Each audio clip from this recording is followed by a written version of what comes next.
All right, today we're diving into one of the biggest, most ambitious challenges in all of science. It's a question that smashes together biology, computer science, and honestly, a little bit of philosophy. It seems like such a simple question, doesn't it? But the answer is, well, it's unbelievably complex. To even think about simulating a brain, you first need a perfect blueprint. And then you've got to have a way to test if your simulation actually, you know, acts like the real thing. So let's see how scientists are tackling both of these massive problems. So here's the game plan. First, we'll dig into the incredible, painstaking effort to map the brain's wiring.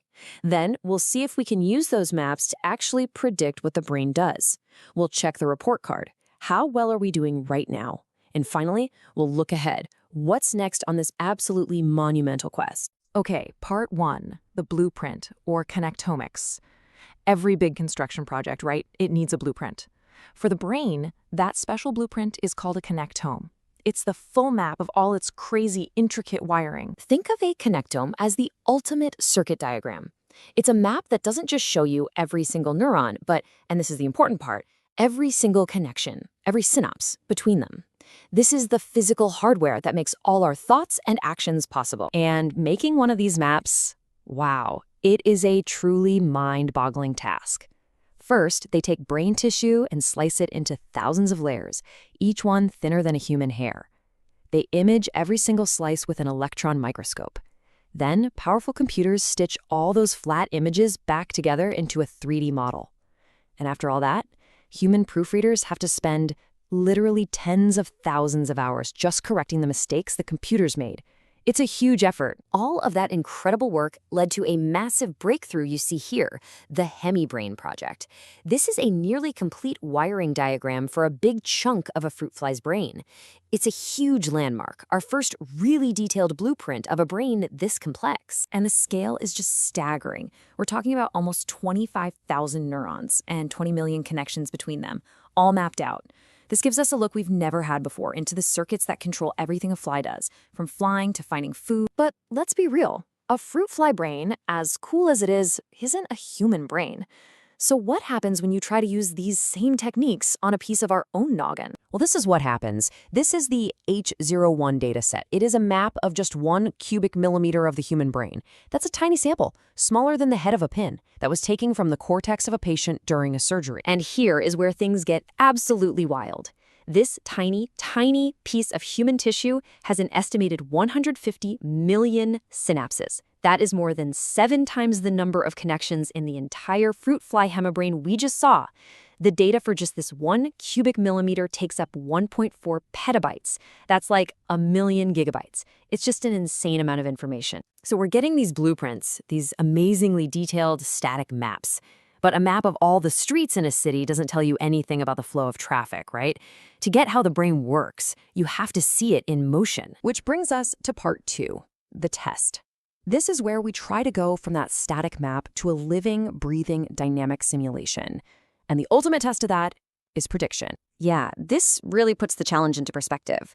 If the connectome is the brain's hardware, the physical wiring, then a good simulation has to predict the software. It has to predict the actual patterns of electricity, the neural firings that flash across that hardware from one moment to the next. So for this test, scientists needed another perfect subject. And they found it in the larval zebrafish. Because these little guys are transparent, we can actually use powerful microscopes to watch and record the activity of pretty much every single one of its 70,000 or so neurons, all at the same time, while the fish is alive and kicking. It's the only vertebrate animal where we can do this right now. This incredible ability led to something called the Zap Bench Challenge. You can think of it like a weather forecasting problem, but for the brain. The researchers take a few seconds of real, recorded brain activity, feed it into a computer model, and then the model's job is to predict what all 70,000 of those neurons are going to do for the next 30 seconds. Part 3, the verdict. So, this is the moment of truth. How did the models do?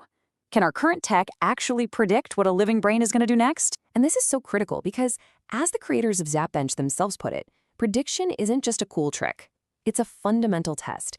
If you can't predict what a system is going to do, you can't really claim that you understand. And here you can see the results for yourself. On the left, that's the ground truth, the real, beautiful, shimmering patterns of activity that were actually recorded from the fish. On the right, That's the prediction from one of the best computer models. And you can see it gets the general vibe, right? The right areas are lighting up, but those fine grains, specific little flickers of light, they're just not quite the same. This chart really nails it down. If you just make a naive guess, like assuming nothing changes, your accuracy is way down here. The machine learning models are much, much better, no question. But they're still a very, very long way from a perfect prediction up here. So the takeaway is pretty clear. Our ability to predict what an entire brain is doing is promising. It's definitely better than just guessing, but we are nowhere near a perfect simulation. We're capturing something real, but there's still a massive gap. Which brings us to our last section, the future of simulation. So what's holding us back? What are the next big hurdles on this epic scientific quest? Well, the list of challenges is pretty long. For starters, our data itself isn't perfect. Those connectome blueprints still have tiny errors. And our imaging, while amazing, is still too slow to capture the true millisecond speed of neurons. But then there's a whole bunch of biology we're just beginning to understand. Things like glial cells, which, by the way, actually outnumber neurons in the human brain, or other ways neurons talk to each other.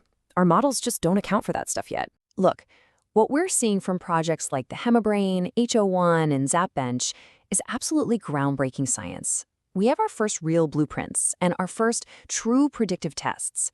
But it's so important to see these for what they are. They aren't the end of the journey. They're the very, very first steps. The starting gun has just fired. And all of this leaves us with one final, really deep question. Let's just say decades from now, we solve all of these problems if we finally build a model that can predict every single neuron's firing perfectly. Have we actually simulated a mind?